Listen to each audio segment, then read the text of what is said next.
Welcome to my channel. Today our topic is आकमत नांदेश। Ayubia से थोड़ा आगे खानपुर में आर्मी रेस्ट हाउस था, जहां इनकी 2 दिन की बुकिंग थी और इन्हें वहां पहुंचने तक दिन के 12 बज चुके थे। हल्के बादलों में से गुजरते हुए वो भी बादलों के संग उड़ रहे थे। हवा की खनकी जुलाई में भी ऐसी थी कि ऐश्वर्या का दिल चाहा बैग से अपनी शाल निकालकर ओढ़ ले। यहाँ के मौसम का कोई भरोसा नहीं था कि किसी भी दम बारिश बरसना शुरू हो जाती, इसलिए वो गर्म शाल और स्वेटर भी ले आई थी। रेस्ट हाउस पहुंचकर गेट पर मौजूद गार्ड ने ही उनका सामान उठवाकर पहले से बुक हुए कमरों में पहुंचा दिया। व्हाट अ नाइस रूम यार। मोहित ने कमरे में पहुंचकर कमरे का जायजा लिया तो कहे बिना नहीं रह सका। मानते हो ना फिर मुइज भाई को? वो अपने कमरे में ही थी। ये मोहित था जो अपने कमरे में जाने की बजाय उसके कमरे में चला आया था। उन्हें कौन नहीं मानता। मिडिल लोग हैं तो वो तो मुइज भाई अश्वा के सबसे बड़े भाई थे, जो आर्मी में लेफ्टिनेंट कर्नल थे। ये बुकिंग इन्होंने ही करवा दी थी। मोहित की उनसे बिल्कुल नहीं बनती थी और ये बात किसी से ढकी छुपी भी नहीं थी कि वो मुइज भाई से कितनी खार खाता है। मजाक भी नहीं समझती।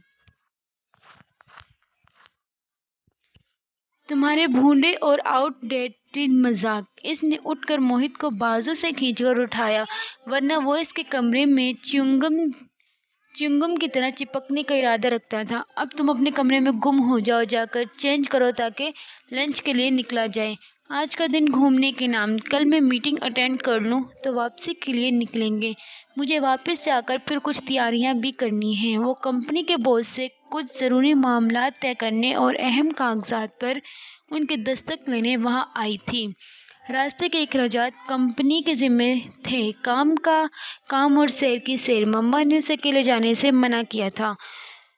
मुनिस जो इससे साल बड़ा था, इन दिनों अपनी कंपनी के किसी टूर पर मुल्क से बाहर था, और मोइन का जो इसे 3 साल छोटा था, कोई अहम प्रोजेक्ट था जिस पर काम के सिलसिले में वो इन दिनों मसरूफ था, तो उनके साथ नहीं आ सकता था। इसलिए उसके पास आखिरी ऑप्शन के तौर पर मोहित ही मौजूद था, जैसे वो ड्राइवर और गार्ड बनाकर अपने साथ यहाँ ले आई थी।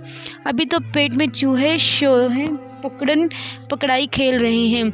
कुछ अच्छा सा खिला पिला दो बस, फिर जहाँ कहोगी एक खादिम ले जाएगा। वो जानती थी कि एक अरसे से वो बेरोज़गार है, इसलिए उसके पास पैसे कम होते थे। अक्सर वो गरीब मस्कीन बना उसी से उधार मांग कर गुजारा करता था।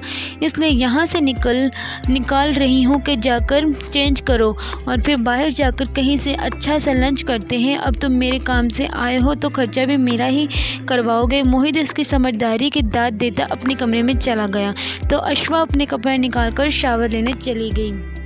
रेस्ट हाउस से बाहर निकलकर एक जैली सड़क से ऊपर की तरफ निकलो तो सामने मशहूर बट कढ़ाई मौजूद थी। गाड़ी वहीं पार्किंग में छोड़कर वो दोनों वॉक करते हुए वहां पहुंचे और ऑर्डर करके ओपन एयर में ही बैठ गई। खाने का वक्त होने के बावजूद वहां रश नहीं था, जिसकी वजह यह थी कि वीकेंड नहीं था और आम दिनों में सियाह गुम ही यहाँ का रुख करते थे। यूँ भी ये इलाका आम रिजर्वेट से मुख्तलिफ था। यहाँ मुख्तलिफ कंपनियों और यूनिवर्सिटियों के ही रेस्ट हाउस थे। पीछे की जानिब लगी रेलिंग से नीचे खाइयाँ थी, जहाँ से बंदरों की पूरी फौज जोक दर जोक ऊपर चली आ रही थी। माना कि तुम्हारे मुंह कबीले से हैं, लेकिन उन्हें फ्री मत करना। ये ज़्यादा फ्री हो जाए तो बैठना महाल कर देंगे यहाँ, और ऐन मुमकिन है कि हमारा खाना भी चुरा कर भाग जाएं। मोहित इसे बंदरों की तस्वीरें उतारते हुए देखता नसीहत कर रहा था। मैं बचपन से एक बंदर साथ लिए फिरती हूँ। ये छोटे मोटे बंदर इसके सामने क्या चीज़ है। साथ ही एक तस्वीर खटाक से उसकी कभी खींच ली। बंदरों में सबसे बड़ा बंदर तस्वीर का कैप्शन उसने खुद ही सोच लिया था। जिस बंदर के नाम की अंगूठी पहनने जा रही हो उसके बारे में क्या ख्याल है। गर्ल से टेक लगाए वो इसे नहीं, सामने मनाजिर को देखते हुए इसे चिढ़ाना चाह रहा था। वो बंदर नहीं है, अश्वा ने तरनत जवाब दिया। हाँ, वो बिन मानस है, बल्कि गोरीला। मोहित ने एक कमीनी सी मुस्कुराहट से उसे देखा तो अश्वा ने झट से मुंह बनाकर रुख फेर लिया। यकीनन ये हमारा आखिरी ट्रिप है साथ में। उसने एक ठंडी आह भरी। तुम भी इससे अभी से मुझे मिस करने लगे हो। वो मुस्कुरा दी, लेकिन उससे मुस्कुराहट में एक उदासी थी। कसम से यार, कसम से शदीद मिस करने लगा हूँ मैं तुम्हें। उसकी शक्ल ऐसी थी कि अश्वा ना चाहते हुए भी हंसने लगी।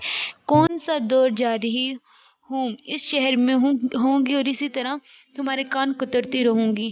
ہاں میجر صاحب اجازت دے دے تو؟